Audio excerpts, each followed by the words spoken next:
Bonjour tout le monde, alors aujourd'hui je suis à la Japan Expo, comme vous pouvez le voir.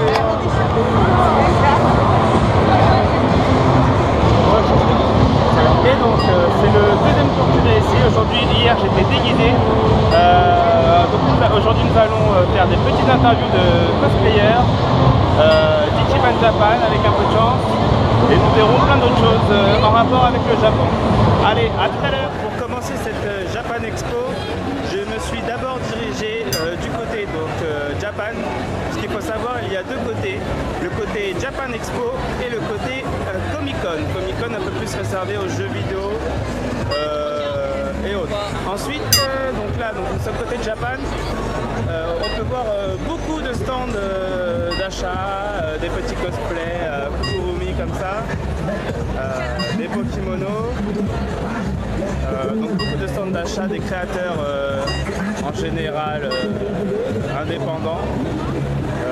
Ici on peut voir une exposition de l'auteur de manga Arslan, qui a fait aussi Fullmetal Alchemist et Silver Spoon, donc Madame Hiromu Arakawa. Ensuite, nous pouvons voir aussi des stands de nourriture comme Atsu Atsu. En général, il y a une queue immense et c'est très dur d'y accéder. Donc voilà, je vais vous faire visiter un petit peu ce côté Japan. Voilà, désolé pour le gros zoom que je vous ai fait à l'instant. Alors nous voici maintenant proche de la scène Kitsune, donc, qui permet aux cosplayers en fait, de venir sur l'estrade pour montrer leur cosplay. Et donc aussi ici, si vous voulez retrouver un maximum de cosplayers, c'est ici qu'il faut venir. C'est the place to be pour voir des cosplayers, pouvoir prendre des photos avec eux. Vous voyez,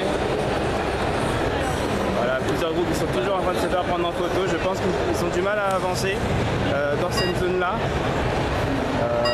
Voilà, c'est des visiteurs qui viennent profiter du spectacle. Des cosplays super bien faits. Moi j'adore. Il y en a partout, partout. Alors, je dis ça, mais on vient un peu pour ça aussi à la Japan Expo. C'est pour se faire plaisir aux yeux. On peut voir que je suis venu sur le côté de la scène Kitsune, le côté de gauche directement, où les cosplayers font la queue pour voir leurs idoles. Donc des cosplayers japonais venus exprès à la Japan Expo pour dédicacer leur groupe ou autre. Voilà. Donc de grandes queues.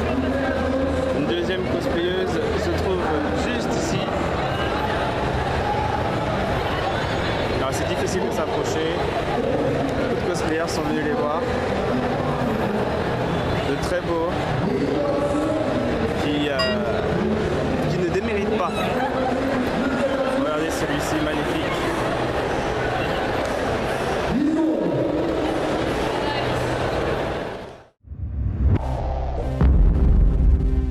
Alors bonjour les filles.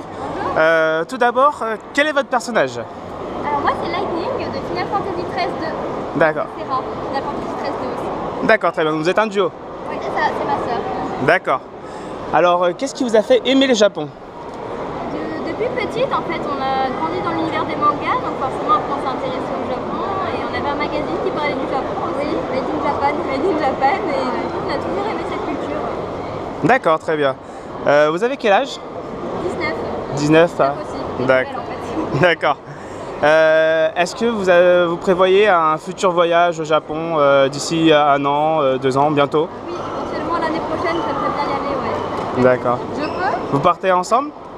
Non, moi ça va être difficile, malheureusement. D'accord. Et est-ce que vous avez déjà fait un voyage au Japon, du coup? Jamais. D'accord. Bah, merci beaucoup les filles. Je vous souhaite une bonne Japan Expo et puis si on se recroise dans le salon, bonne journée. Bonne journée. Alors bonjour tout d'abord. Quel personnage fais-tu aujourd'hui? Je suis Juliette de Lollipop Jones. D'accord, très bien. Combien de temps ça t'a mis pour faire ce cosplay? Alors, j'ai mis beaucoup de temps. Je crois que j'ai mis environ 3 mois en montant la transformation. D'accord. Très belle tronçonneuse.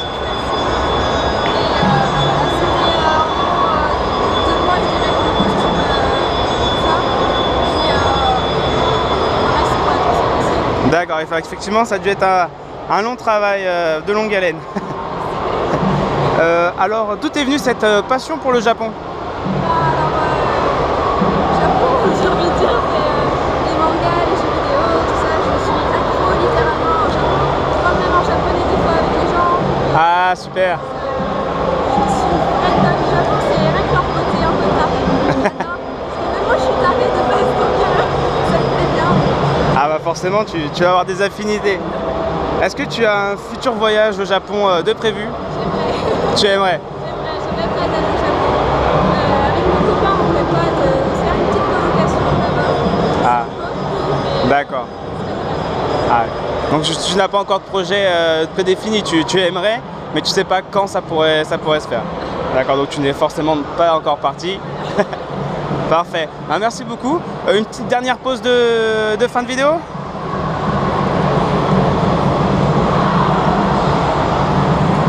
Et... Bonjour mesdemoiselles. Alors tout d'abord, quels sont vos cosplays? Quel personnage êtes-vous? Moi je suis Harry de League of Legends. D'accord. Moi Nidalee de League of Legends. Très bien, vous êtes un duo en fait. Très bien. Alors d'où vous vient cette passion pour le Japon? Moi je dirais que ça a commencé par les mangas en fait. Puis au fur et à mesure on s'intéresse à la culture et on en apprend plus. Et puis voilà, en fait ça vient naturellement au fil du temps. D'accord. Et vous pareil? Pareil, mais un peu plus d'internet quand même. Un peu plus d'internet. Des animés, tout ça, et puis après forcément. On y arrive à ce niveau-là, très bien. J'ai oublié de poser une petite question. Combien de temps ça vous a pris pour vos cosplays? Moi, à peu près 3 mois. 3 mois, d'accord. Moi, j'ai mis 1 an à le faire. 1 an, d'accord, très bien. Avez-vous un futur voyage Japon de prévu dans l'année ou d'ici quelques années? C'est bien prévu, c'est un peu tombé à l'eau.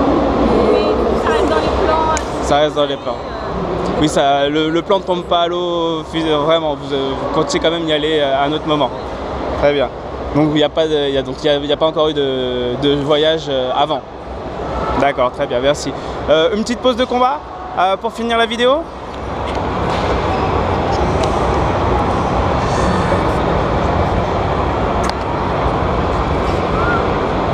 Alors bonjour. Alors quel personnage es-tu? Franky de One Piece. Franky de One Piece. Combien de temps ça t'a pris pour faire tout ce cosplay? À peu près 3 mois, un peu tous les week-ends. D'accord, 3 mois de week-end à travailler dessus. Ouais, c'est ça. Super. Alors d'où te vient cette passion pour le Japon? Le manga, le jeu vidéo, tout en fait. D'accord. On s'attache à la culture japonaise. D'accord, merci. As-tu un projet d'y aller au Japon? As-tu le projet d'y aller? L'année prochaine. L'année prochaine, t'as Pendant un mois. D'accord, super. Et t'as déjà les billets et tout ça? Non, on est en train de se avec ma copine qui est là. D'accord. Super. Es-tu déjà parti sinon? Pas au Japon. Pas au Japon, ça sera ton premier voyage. Voilà. D'accord, super. Donc tu comptes y aller cosplayer ou... Comment? Tu comptes y aller cosplayer ou... Non, en visiteur seulement. Visiteur. D'accord, merci. Une pause de fin pour la vidéo? Rapide, hein. Oui, oui. Yeah, super. Tout d'abord, alors qui es-tu? Présente-toi. Alors, je m'appelle Guillaume, j'ai 24 ans et je fais le documentaire Ichiban Japan. Vous pouvez trouver sur YouTube, Facebook, Twitter, tout ce que vous voulez. Et donc c'est un documentaire sur le Japon. Chaque mois un nouvel épisode de 10 minutes, 10-15 minutes. D'accord, super. Donc tu as commencé en quelle année les vidéos? Alors j'ai commencé en 2012 la première, c'était mon premier voyage en fait au Japon 2012 et je suis rentré, j'ai fait une première vidéo en fait en 2012. Ça m'a donné envie de continuer, donc depuis je voyage 2 fois par an pour justement continuer de tourner. D'accord. Alors d'où est venue cette passion pour le Japon? Alors comme tout le monde, comme beaucoup de ma génération, c'est devenu Club Dorothée, etc. J'étais bercé par tout ce qui est manga, animé. Et ensuite, en fait, en apprenant le japonais, j'ai trouvé la langue super jolie aussi. Et c'est ça qui m'a donné encore plus envie, donc je suis allé là-bas. Et après, voilà, je suis tombé un peu amoureux. La culture traditionnelle là-bas, c'était vraiment génial. D'accord. Donc pour ton premier voyage au Japon, quelle a été ta sensation quand tu es arrivé sur place dans l'aéroport? Et bah franchement, ça peut étonner certains, mais en fait j'étais normal, au calme, j'ai envie de dire. C'est-à-dire, j'étais avec une copine à ce moment-là, c'est mon premier voyage, c'est le seul où j'étais pas en solo. Elle était toute excitée, elle est arrivée, elle sautait de joie partout. Mais moi, bon, tranquillement quoi. D'accord. Voilà, comme mais, si t'arrivais chez toi. voilà, comme si je rentrais, ouais, je sais pas, faire un baby-foot, je sais pas. Mais non, j'étais normal, mais j'ai kiffé de fou. Ensuite, c'est vraiment juste fait de mettre le pied sur le Japon. Ok, bon, le Japon, c'est pas non plus, je vais pas sauter partout, mais j'étais content. Ouais. C'est après que tu t'es vraiment rendu compte C'est que après. t'étais au Japon. Quoi. Après, quand j'ai vécu les choses, que voilà, que j'ai vu les temples, etc., là, vraiment, j'ai beaucoup, vraiment adoré. D'accord. Alors, comment trouves-tu le prix de la vie au Japon? Tout ce qui est nourriture, logement, etc. Alors, quand on est en voyage, honnêtement, c'est pas si cher que ça. Bon, c'est pas la Thaïlande, mais la nourriture, c'est pas cher. On mange pour 4-5 euros, on mange bien. D'accord. C'est pas des restos de luxe, mais on mange bien. Après, pour se loger, on peut se loger pour pas cher. Même pour 4-5 euros, on peut se loger dans les net cafés. Bon, pas tous les jours, mais de temps en temps. Des guest house, pareil, on peut trouver vraiment pas cher pour 20 euros la nuit. On peut vraiment se loger pas cher. Après, c'est les transports. Les transports, il faut prendre un JR Pass pour pouvoir voyager, etc. À travers le pays. Ouais. Et le métro à Tokyo est quand même assez cher. Mais sinon, le prix n'est pas si cher que ça. Par contre, le budget souvenir, lui, il prend un sacré coup. Oui, j'imagine. Donc moi je regarde tes vidéos.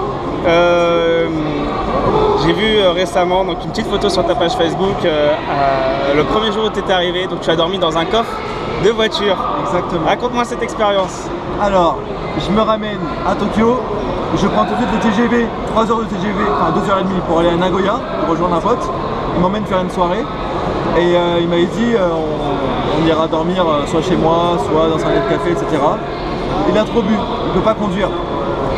Il me dit bon, on va aller chercher un net café. Un net café, c'est un endroit où on peut dormir pour 4-5 euros justement. On dort dans un net café, un cybercafé, en fait on peut dormir. On y va, le truc est plein.